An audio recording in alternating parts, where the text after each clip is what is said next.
Ciao a tutti e benvenuti sul canale. Siamo qui oggi per parlare di tutto l'ecosistema Moza. E questo grazie ai ragazzi di Arcteam, nella persona di Andrea, che ringrazio pubblicamente per avermi dato questa grande opportunità. Questo perché Moza è un nuovo marchio che si sta affacciando in maniera molto prepotente nel mondo Direct Drive. Ha presentato un ecosistema completo di base Direct Drive, pedaliera, volante e schermo. E in futuro anche altre novità. Ma ragazzi, c'è tanta carne al fuoco. Io taglio subito con l'intro e vi mando la mia nuova sigla.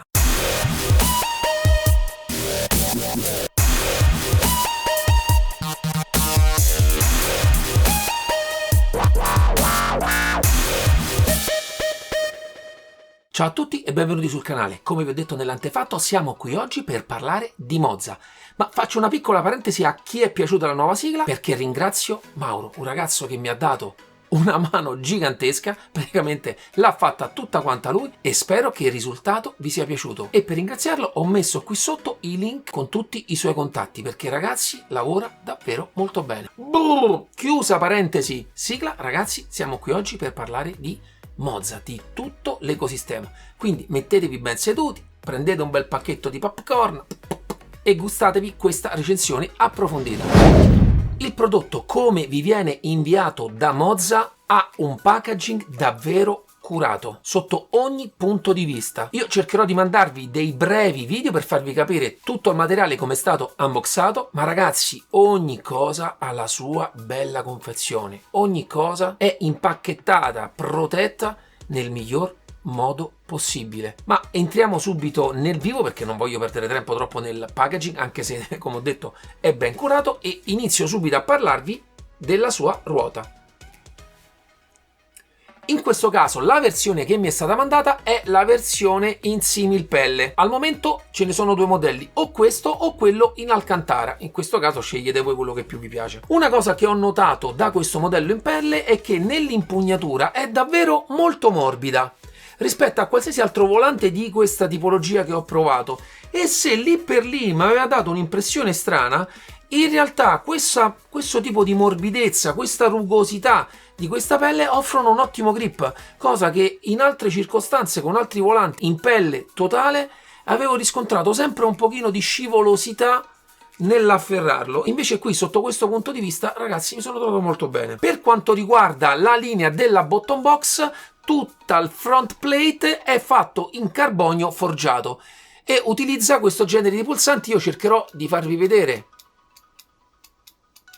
come funziona il loro click. Hanno una corsa abbastanza lunga e un click non esageratamente deciso, ma si riconosce quando viene premuto totalmente, anche quando si usano i guanti. A livello estetico non mi fanno impazzire questo genere di pulsanti, forse anche i colori, non lo so. Anche se i materiali sono materiali di pregio, poi tra l'altro neanche con adesivi ma serigrafata, perché molto spesso gli adesivi, poi dipende sempre dalla qualità di questi, tendono a staccarsi eccetera eccetera. Queste parti serigrafate sono fatte molto bene, ma non so perché il tipo di colorazione mi ha lasciato un attimino così. Ma a livello di dotazione pulsanti, qua ragazzi siamo veramente al completo. Abbiamo 10 pulsanti premibili, 2 rotary che sono a loro volta premibili. In più in questa parte in alto abbiamo 2 levette direzionali che poi tramite il software possono essere levate come pulsanti o come D-pad. Anche in questo caso, oltre che le direzioni, sono anche loro stesse premibili. Ma ragazzi, una cosa fighissima che non avevo messo mai nessuno, abbiamo anche il clacson premibile che si può far corrispondere tramite i giochi a proprio il clacson ed è premibile. È fighissimo. È la prima volta che lo vedo in un volante, molto simpatica come cosa. In più che va a chiudere tutto il pacchetto una striscia LED che sempre tramite il software potrete configurare nei colori e nel modo in cui lavora. Arriviamo alla back cover, che è la parte che più mi ha colpito. In questo caso ragazzi tutta in alluminio, ma la cosa veramente bella ragazzi è il gruppo paddle. Allora in questo caso Moza ha scelto un tipo di design 2 in 1, cioè hanno un unico corpo che alloggiano sia il paddle di cambiata che la frizione. Avevo visto già questo genere di scelta, ma ragazzi in questo caso siamo totalmente su un altro livello. Tutta l'elettronica è integrata all'interno del sistema. Non parliamo di micro switch, ma parliamo di sensori che non sfruttano il contatto e la pressione, sia per quanto riguarda la paletta del cambio, sia per quanto riguarda la frizione. Quindi in questo caso usura pari a 0. E in più, ragazzi, a livello estetico parliamo di tutto un altro prodotto, perché non si vede niente, tutto è integrato all'interno del sistema. Molto molto bello. In più la parte dei paddle in realtà hanno una linea un po' futuristica per i miei gusti, però tutto in carbonio forgiato e in questa parte anche un po' smussato, molto piacevole al tatto.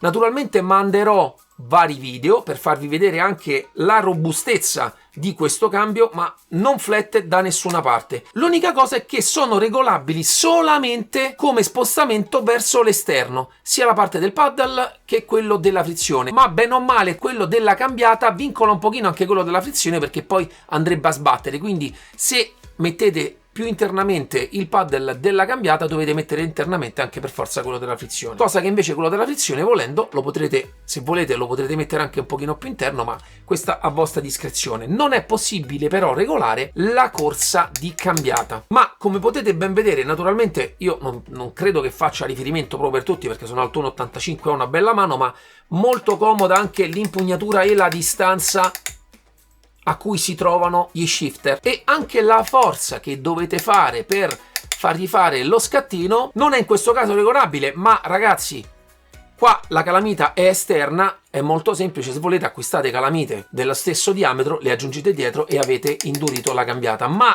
per mio gusto personale non andrei a indurire troppo, perché soprattutto nelle sessioni lunghe non può diventare una fatica a dover premere la cambiata. L'importante è che sia una cambiata secca. Il rumore che fanno io ve lo faccio sentire qua vicino al microfono, ma ragazzi, questo è un microfono che cattura anche il più semplice respiro, non è molto forte, non sono però insonorizzate, non c'è nessun gommino che insonorizza il rumore, però ne ho sentite di molte più rumorose.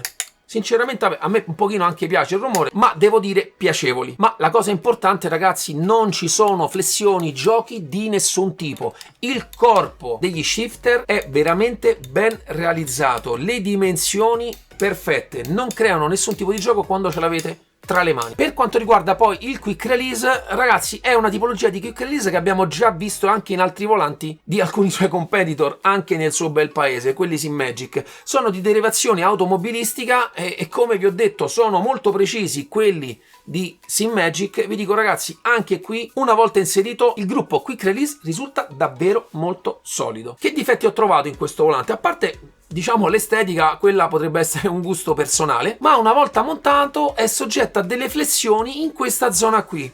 Naturalmente questo genere di flessioni durante la guida non ci si fa molto caso, però mi sembrava giusto farvelo notare, visto che è la prima volta che ho trovato un volante che si muova in questa maniera qua. Naturalmente poi tutti i pulsanti sono riconosciuti all'interno del software e programmabili all'interno dei vostri giochi, ma analizzeremo questa parte quando vi parlerò del software. Comunque, in linea generale è un prodotto realizzato con cura, anche le cuciture all'interno ben fatte, il materiale di cui è fatto anche l'impugnatura piacevole sia con le mani che con i guanti. Ho guidato anche senza guanti per provarlo per bene, perché ho avuto sempre un po' l'impressione che la pelle scivolasse, invece dà sempre una sensazione molto buona di grip. Naturalmente è un volante da 33 cm, molto importante. Io un consiglio che do a Mozza è di dare la possibilità ai propri clienti di poter scegliere varie misure e magari anche vari format per quanto riguarda i volanti applicabili, perché comunque il form factor della sua bottom plate credo che possa alloggiare tranquillamente tantissime tipologie di volanti. Ma ragazzi, penso di avervi detto tutto per quanto riguarda il volante. Passiamo quindi, ragazzi, al secondo articolo. Parliamo quindi dello schermetto 5 pollici, naturalmente è un optional, la realizzazione è vetro nella parte frontale e alluminio nella parte dietro. Io pochi display ho visto creati con questo genere di materiali e sono anche loro molto costosi. È un 5 pollici che consente quindi di montare e di vedere varie dashboard già preconfezionate da Mozza esattamente nel punto migliore della vostra base. È tutto dimmerabile, veramente funziona tutto molto bene. Un problema che ho riscontrato è stato nel montaggio, perché si monta tramite due viti, vediamo se riesco a farvele vedere, che si trovano qui dentro, da un lato e dall'altro. Ragazzi, io ho tentato di montarlo quando avevo già messo la base sulla postazione. È stato veramente un mal di testa andare lì a centrare queste vitarelle. Un po' complicato, probabilmente sarà più facile montarlo da base smontata, ma comunque è una cosa un pochino complicata. La tipologia di montaggio è stata ardua, ce l'abbiamo fatta, ma è stata ardua. Ha un costo, come ho detto, elevato perché parliamo più di 300 euro. Ci sono varie altre case che producono schermini che possono essere magari più o meno adattati anche a questa base. Naturalmente questo è integrato all'interno del loro software. Io in realtà un plus che do a questo genere di scelta è che non dovete lanciare ulteriori programmi, ulteriori cose, perché tutto funzionerà da solo. A me un po' anche per il mio genere di simulazione, che già apro vari programmi per le vibrazioni eccetera eccetera come voi, aprire SIMAB o Z1 eccetera eccetera fa parte magari di altre cose che dovete fare con altri tipi di prodotti. In questo caso avete un sistema integrato nell'ecosistema grande di Moza. La cosa buona è che veramente tra le mani è un prodotto comunque curato anche a livello stilistico e nei materiali, ma penso anche in questo caso, per quanto riguarda lo schermetto, di avervi detto tutto. Parliamo adesso di un altro gadget, ragazzi, il Kill Switch. Ragazzi, molto semplice, ha delle parti in metallo, ha delle parti in plastica, con un pulsantino molto carino. Io la cosa che veramente dico anche ad altri prodotti che fanno dei Kill Switch brutti, che sembrano quelli degli ascensori di quando uno va a fare i lavori, con pochissimo, perché non penso che costi una cifra esagerata, potevano fare una cosetta carina e semplice come questa. Molto molto carino. Però ragazzi, è un semplice kill switch. In questo caso però faccio una piccola parentesi: a differenza di altri sistemi, una volta che premete sul kill switch viene tolta totalmente la corrente a tutto il sistema. Quindi mi raccomando, non mettetevi paura se quando andate ad accendere non si accende, perché probabilmente avete lasciato il kill switch premuto. Anche di questo piccolo ma carino gadget penso che vi ho detto tutto. Passerei alla parte succosa della nostra recensione. La base che mi è stata mandata è la Moza R16. Con questa sigla Moza indica il modello da 16 Nm. Per spingere questa potenza Moza utilizza un alimentatore da 360 watt 10 A di sua produzione. Io ve lo metto così avete anche modo di leggere tutte le specifiche, a chi è interessato anche a questo genere di dati, ma tante volte dico entriamo in un tecnicismo che poco importa a quelle che sono poi in realtà le reali funzionalità di questi prodotti. Però magari c'è qualche appassionato anche di questo genere di informazione. In questo caso, a differenza di altri modelli che ho visto di alimentatori, è un alimentatore con una piccola ventola che si aziona quando il sistema viene acceso. Non so come mai, perché ho visto nella maggior parte degli alimentatori che vengono utilizzati per il mondo direct drive sono sempre tutti fanless. In questo caso ne ho utilizzato uno con una piccola ventola e c'è anche un piccolo LED che si vede all'interno. Ma ragazzi, anche di questo non è una ventola rumorosa, non ci si fa neanche caso. Poi soprattutto quando accendiamo i nostri reattori di PC non sentirete sicuramente nulla. Arriviamo quindi a parlare della base R16. Vi dico subito che è possibile montarla con un set di viti da sotto. In questo caso non c'è possibilità, almeno al momento, a meno che in futuro non verranno creati dei bracket fatti in un modo diverso, montarlo con braccia laterali. Ma montarla da sotto sarà possibile solamente se avete un piano in metallo. Nel caso del vostro ripiano dove monterete la vostra base è solamente un profilato, dovrete acquistare per forza il loro bracket, che vi consente quindi di poterlo montare in questo modo, come anche in realtà l'ho montato io. Dipenderà però dalla vostra postazione. Sappiate però che l'unico modo per montarlo ad oggi è su base piana. Voglio fare una piccola intro sulla parte estetica. Ragazzi, a me esteticamente piace tanto. Capisco che Moza ha voluto spendere del tempo, dei soldi per creare una linea un po' diversa da quella che è il solito solo motore, creando queste paratie che in realtà so fanno discutere molti, perché a molti piacciono, a molti no. A me esteticamente piacciono, oltre perché il colore mi ricorda molto il colore Lamborghini. Non so se anche per voi è lo stesso, ma a me questa arancione ricorda molto quella della Lamborghini. Anche con queste feritoie che sembrano delle prese d'aria, in realtà hanno anche una funzione, ma ve la spiego adesso più avanti. Capisco che Moza ha voluto creare un qualcosa di diverso da quello che troviamo di solito in giro. Tutto il corpo motore è in alluminio, anche le paratie laterali, ragazzi, tutto metallo. Solamente nella parte dietro la back cover in plastica e la parte di queste feritoie sono in plastica, credo che sia un ABS molto resistente. E nella parte frontale avrete un piccolo LED che vi mostrerà quando il vostro servo è acceso. Il sistema Quick Release, ve l'ho già mostrato sulla parte del volante, è un sistema che integra l'alimentazione. Questo perché tutti i suoi volanti funzionano in maniera wireless, ma naturalmente devono prendere l'alimentazione per funzionare, e questa funziona tramite questa parte qui, che va a contatto con la parte all'interno del Quick Release lato volante e alimenta il sistema di scheda del volante, e quindi poi attiva la parte wireless per dialogare con la base. E come vi dicevo, queste paratie in realtà servono anche per alloggiare la scheda wireless che serve per connettere il volante al sistema della base. La parte del Quick Release l'ho trovata ben realizzata, e anche le colorazioni io esteticamente l'ho trovato piacevole, ma soprattutto molto solido. Purtroppo peccato che il volante abbia quel gioco proprio nel rim stesso, che un po' vanificano tutto lo sforzo fatto per creare un sistema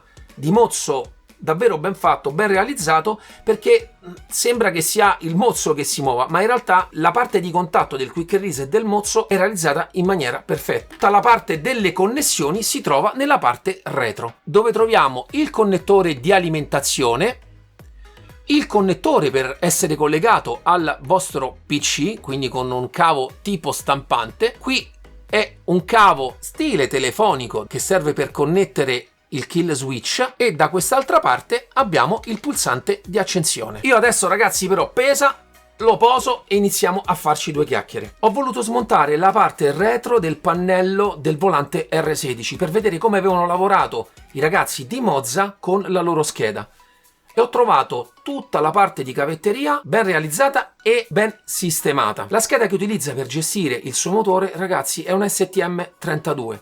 La scheda penso ormai più utilizzata da tutti i produttori di direct drive, e nel caso di Mozza utilizza un processore quad core, questo per sfruttare al massimo il suo software e cercare di sfruttare al massimo le caratteristiche dei propri motori. Tutta la parte di componentistica è in linea con quelli che sono i suoi competitor, sia nella parte dei condensatori, che servono un po' per il filtraggio, sia nella parte della gestione della potenza della corrente che viene erogata. Tutto ben dimensionato, tutto ben sistemato all'interno della propria scheda. Una cosa particolare che ho notato, che non ho mai visto in nessun'altra scheda, ci sono due ingressi USB tipo C. Questi probabilmente serviranno in futuri upgrade o controlli da parte di Mozza delle proprie schede. Sinceramente non ho trovato da nessuna parte informazioni a che cosa possono servire quelle porte, anche perché sono accessibili soltanto smontando il pannello. Quindi credo che sia per qualcosa di interno, per andare a controllare in maniera più approfondita le proprie schede. Nella parte retro poi c'è una seconda scheda di connessione Bluetooth. Questa probabilmente serve per poter connettere la base al proprio cellulare. Questo ve ne parlerò un pochino più avanti, perché c'è un'applicazione specifica che Mozza utilizza per andare a modificare i parametri all'interno del proprio software, e molto probabilmente serve per separare la scheda Bluetooth per la connessione dei volanti da quella con il cellulare. Ma tutto mi sembra in regola e in linea con quelli che sono i suoi competitor, e che in realtà a noi utenti poco dicono su quelle che sono poi le prestazioni vere che queste basi hanno. Ma la cosa che mi interessava, il motivo per cui ho voluto aprirlo, era soltanto per curiosità di capire in che modo Mozza aveva scelto di lavorare, e sinceramente nulla da dire sull'ordine della sua scheda e della cavetteria all'interno della propria base. Cosa che invece a noi preme davvero sapere è che tipo di encoder utilizza questa base. Anche in questo caso viene utilizzato una sorta di sensore di Hall da poco più di 260.000 passi. Sono tanti? Non sono tantissimi, ci sono prodotti che ne hanno molti di più, ma è in linea con molti suoi competitor, in linea con tutte le basi della serie Fanatec, perché anche Fanatec utilizza questo genere di sensore, è in linea con quello che è anche forse uno dei suoi competitor più diretti, che è SIMAGIC, ma comunque più che sufficienti a avere il controllo da parte del software e del processore della posizione del volante rispetto al gioco. Adesso, dopo avervi sciorinato tutte quelle che sono le caratteristiche tecniche di questa base, penso che un aspetto molto importante è l'aspetto software, perché è quello che poi veramente ci va a dare il peso della qualità di una base rispetto a un'altra. È quello che poi veramente, se ben studiato, può fare la differenza. E ho fatto un video separato per spiegarvi come funziona. Eccoci quindi davanti al Mozza Pit House. Nella schermata principale già potrete fare un check di tutte le periferiche Mozza che il software vi rileverà. Nel mio caso, volante, base e pedaliera. Come potete vedere, sulla schermata di sinistra avrete il disegno del volante che avete connesso e potrete scegliere i gradi con cui vorrete utilizzarlo. Ci sono già dei preset sotto, altrimenti tramite lo slider potrete decidere in maniera autonoma quanti gradi dare al vostro sterzo. Nella parte destra invece avrete la base che state utilizzando e potrete decidere tramite questo slider la forza con cui vorrete utilizzarla. E nella parte sotto la pedaliera rileverà la vostra pedaliera Mozza e potrete andare a fare direttamente il setting del minimo e del massimo dei vostri pedali. Inizierei quindi con il setting della pedaliera, ma ragazzi è davvero molto semplice. Lasciando il pedale in posizione neutra premete Set Min e premete lo stesso pedale al massimo e settate Set Max e avrete così settato il vostro pedale. Naturalmente il mio consiglio è non premere mai i pedali, almeno di acceleratore e frizione, in maniera esagerata, in modo da darvi anche già di base con un setting molto semplice una piccola zona morta nella parte alta. Anche per quanto riguarda il freno, andate a settare il minimo, premete con la forza che vorrete dare come forza massima e cliccate Set Max. E a questo punto avrete settato il vostro pedale del freno. Idem poi per la frizione. Set Min, la premete. Set Max. Sulla parte ancora più a destra avrete tutta una lista di giochi che potrete far partire direttamente all'interno del software Mozza. Dovrete soltanto andare a specificare la cartella dove l'avrete installato. Sempre da questa schermata principale poi potrete entrare nello specifico di ogni singola pedaliera, ma potrete farlo o premendo il pulsante More, adesso ve lo faccio vedere per il volante, e vi sposta nella schermata già del volante per andare a fare dei settings più specifici proprio per la vostra ruota. Ma vi voglio mostrare il software scheda per scheda. Ritorniamo alla scheda principale e andiamo alla seconda scheda. In questa seconda scheda andrete a settare in maniera più specifica la vostra base. Avrete già dei preset qui sopra. Io ragazzi li ho provati, sinceramente vi consiglio di trovare da soli la vostra strada. Questo perché non mi sono trovato benissimo con quello che già era impostato e ho scelto quindi di fare un settings di mio gradimento. Comunque cliccando su uno di questi pulsanti avrete dei settings preimpostati per poter già utilizzare la vostra base e comunque sotto potrete anche modificare anche i preset già registrati. Iniziamo con il primo valore, è la forza massima, il secondo valore si chiama Road Sensivity. Poi ragazzi, andando qua sul pulsante con il punto esclamativo ci sarà una spiegazione di cosa fa e come funziona il singolo settings. Quindi questo qua va a enfatizzare più o meno quella che è la parte della sensazione dell'asfalto. La parte di Game Force Feedback è la quantità di forza che vorrete far sprigionare, la forza massima che vorrete far sprigionare alla vostra base. In questo caso l'R16 può arrivare a dei picchi di 16 Nm e io l'ho messo al 100%. Nella parte destra abbiamo Maximum Speed of Steering Wheel, è la velocità di rotazione. Sempre su ogni setting ci sono sotto dei preset con cui potete velocemente già andare a dare dei valori, altrimenti potrete spostarlo con lo slider sopra, ma come vi ho detto trovate voi il valore più adatto. Il valore centrale è quello della molla di centratura e questa ragazzi, come tutte le basi direct drive, ma in realtà anche le basi a cinghia e a ingranaggi, vi consiglio sempre di tenerlo a 0. Mechanical Damping è il dumping meccanico che avrete di base dato alla vostra base. Io l'ho voluto settare intorno al 15%. Naturalmente si può andare anche più a fondo a quelli che sono i settings per la vostra base cliccando su Advanced Settings. Anche qui ragazzi io ho trovato dei settings con cui mi sono trovato bene e ho utilizzato la periferica per il mio gusto. Naturalmente voi trovate il settings che più si confà alle vostre esigenze. In questa schermata ritroviamo sia la massima forza che lo stesso slider che avevamo prima e quindi sempre settato al 100%, ma si aggiunge questo parametro, andate a modificare l'intensità con cui le forze escono direttamente dal gioco, a prescindere di quella che sia la forza massima che avrete applicato alla base. Sulla parte destra invece ritroviamo il Natural Inertia e a me piace dare l'inerzia, cioè un pochino di peso al nostro volante di base, Mechanical Friction, anche un pochino di frenatura a quello che è il movimento del volante, il Damping che però va a influire sulla velocità con cui state andando, una sorta di effetto giroscopico che noi abbiamo anche già su alcuni giochi, e nella parte sotto scegliamo la velocità a cui questo damping meccanico legato alla velocità inizi a funzionare. E poi ragazzi, un altro parametro che io ancora ci sto studiando sopra, ma è davvero molto complicato, una sorta di equalizzatore per andare a toccare le frequenze specifiche all'interno del force feedback per enfatizzarle o abbassarle. Questo è un aspetto che ho trovato soltanto nel Moza, ma ancora ci sto studiando sopra. Andando sempre sul punto interrogativo avrete una sorta di spiegazione di quello che vanno a toccare questi parametri, ma entriamo veramente in profondità di quello che è l'aspetto del force feedback, che vi dico, se non sapete esattamente cosa state facendo, non metteteci mano. Personalmente, prima di andare a snaturare quella che è il force feedback,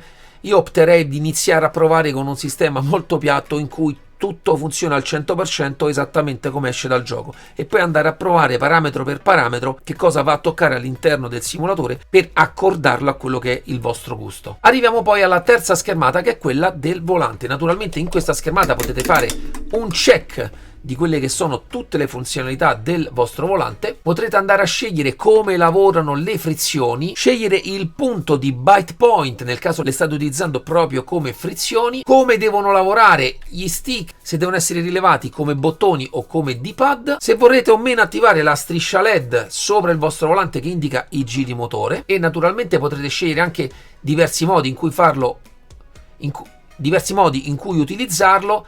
Ragazzi, la personalizzazione è totale in questo caso, andateci un pochino a smanettare per capire cosa più preferite. Arriviamo ora alla quarta schermata, che è quella dei pedali. Naturalmente qui potete fare il test sempre per vedere che tutto funzioni in modo regolare. Vi consiglio la saturazione, tenerla sempre su tutti e tre i pedali al 100%, e potrete sempre anche in questa parte decidere se vi volete dare una sorta di zona morta all'inizio o alla fine dei pedali. Anche in questo caso trovate voi la regolazione più adatta a voi. Nella quarta schermata arriviamo a quella che è la scheda per lo schermo, nel caso l'abbiate acquistato. Potrete scegliere la schermata che vorrete visualizzare, l'intensità della luce, scegliere le unità di misura in chilometri o in miglia o in gradi Celsius o Fahrenheit. Arriviamo adesso alla penultima schermata, e questa è la schermata di upgrade firmware e per gli aggiornamenti di tutte le periferiche che avrete collegato. E qui posso dirvi che Moza ha fatto un lavorone. Verranno rilevate esattamente tutte le periferiche che avrete montato nel vostro ecosistema Moza, verrà visualizzato il firmware che è attualmente in uso, e se andate a fare version check verrà fatto un check e andate a cercare tutte le nuove versioni dei firmware delle vostre periferiche,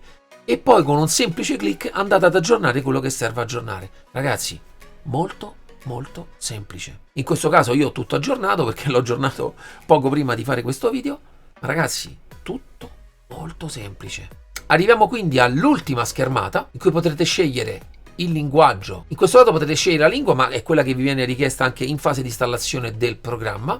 Il DPI scaling a secondo di se vorrete o no che venga scalata la risoluzione del Moza Pit House, il tema scuro come ho io oppure quello chiaro, e poi nel caso in cui chiudiate se volete che si minimizza sotto, se volete uscire, la versione corrente del vostro software, e nel caso potrete fare un check se ci sono o meno aggiornamenti, e il pulsante di report errori nel caso abbiate errori e dobbiate avere un supporto da parte di Moza. C'è un'altra parte in cui in questo caso però ragazzi non andateci a spippolare troppo, perché se non avete problemi non serve. Nel caso ci siano dei problemi potete utilizzare questa ultima parte per andare a fare un reset dei parametri. Nel caso i paddle del volante abbiano dei problemi potete rifare una calibrazione degli stessi. Potete quindi ripristinare la situazione al momento di partenza di tutte le componenti, ma soltanto, il mio consiglio, soltanto se avete particolari problemi. Per quanto riguarda quindi il software di calibrazione penso di avervi detto tutto.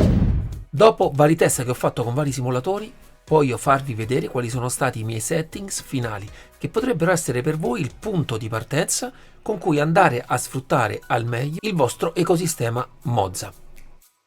Vi mando tutte le schermate in modo che possiate un attimino fissare quali sono state le mie scelte e fate tutte le modifiche atte a cucirvi addosso tutto l'ecosistema Moza.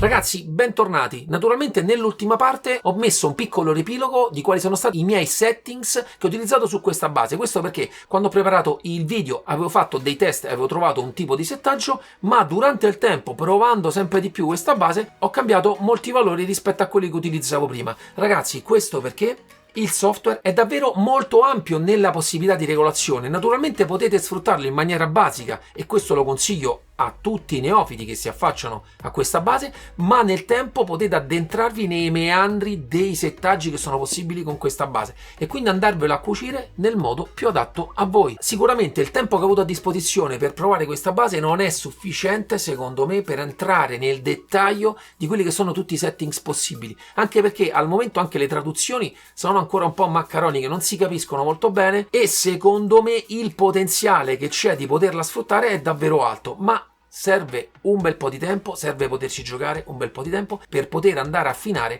tutte quante le caratteristiche che questo software offre. In più, cosa molto carina, e al momento credo che sia l'unica base che faccia questa cosa, ha una sua app per poter regolare tutti i parametri presenti all'interno del software tramite l'applicazione su un telefono. Io naturalmente vi metterò qui di lato un video per farvi vedere al volo come si presenta l'app, ma tutto molto ordinato. E questo che mi ha stupito di questa azienda, di questo software, è tutto realizzato anche graficamente, si vede che l'investimento fatto e il modo in cui vogliono entrare nel mondo di RecDrive, ragazzi, è molto prepotente e siamo soltanto all'inizio. Ma adesso penso che sia arrivato il momento di vederlo in azione.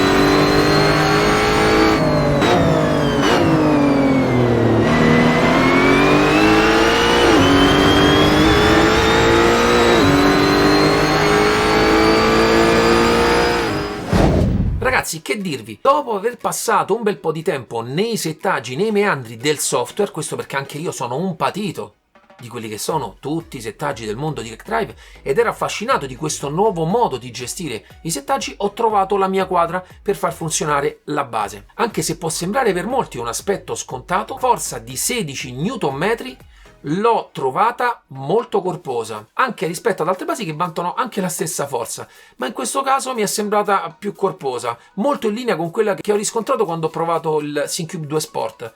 Quindi posso dire che, prendendo sempre quello come metro di paragone, che sono le basi che conosco di più, la forza in questo caso mi è sembrata piena. Oltretutto che ho utilizzato la base con un volante da 33, a cui non sono abituato. Di solito utilizzo le basi con volanti massimo da 30 cm e, come ben sapete, più si allarga il raggio del volante, più alcune cose vengono un po' assorbite da quello che è proprio il damping del peso del volante e del diametro. Ma in questo caso, ragazzi, la forza c'è tutta. Anche un altro aspetto che mi ha sorpreso, essendo un prodotto per me nuovo, ci sono state già delle release, ho visto già delle recensioni del progetto che ancora era in fase di progettazione, anche se adesso è diventato un prodotto consumer per tutti quanti, siamo ancora nella fase iniziale. Ho trovato buono il force feedback ed il controllo soprattutto. In questo caso però voglio fare una specifica soprattutto per le varie prove che ho fatto e per arrivare a quello che per me era un buon controllo del mezzo, a quello che per me era una buona sensazione di feedback, ho aumentato un pochino alcuni filtri, soprattutto per l'inerzia, il damping e la frizione. Questo che cosa ha portato? Un controllo maggiore del volante,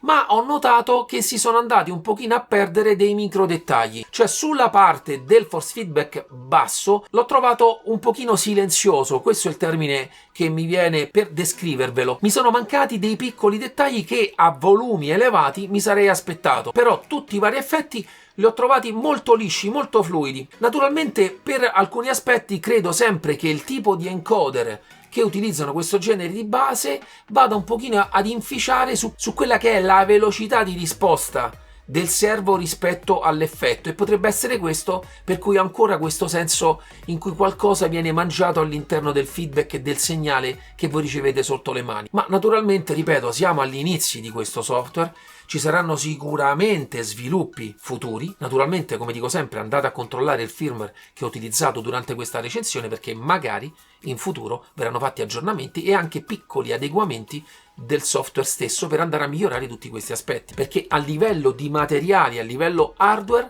ragazzi, è un prodotto a mio avviso molto valido, e sono certo che con il tempo, sia da parte di Mozza ma anche da parte nostra, che andremo un pochino più nel dettaglio di quelle che sono tutte le possibilità che il software offre, i passi in avanti saranno notevoli. E sono curioso di sapere nei commenti di quello che ne avete pensato della recensione, che ne pensate di questo prodotto, perché anche a livello mediatico la pubblicità fatta da Mozza è in tutti i canali social, e quindi non so voi che aspettativa avevate da questo prodotto, fatemelo sapere nei commenti, fatemi sapere anche se vi è piaciuta la recensione e cosa ne pensate di questo prodotto, se era qualcosa che già avevate in mente di acquistare da un po'. Lascerò tutti i link in descrizione per acquistare il prodotto. Vi ricordo sempre MDS Simparts, andatemi a cercare su Facebook, è la mia pagina personale dove posto tutti i miei lavori, tutte le mie recensioni per prima.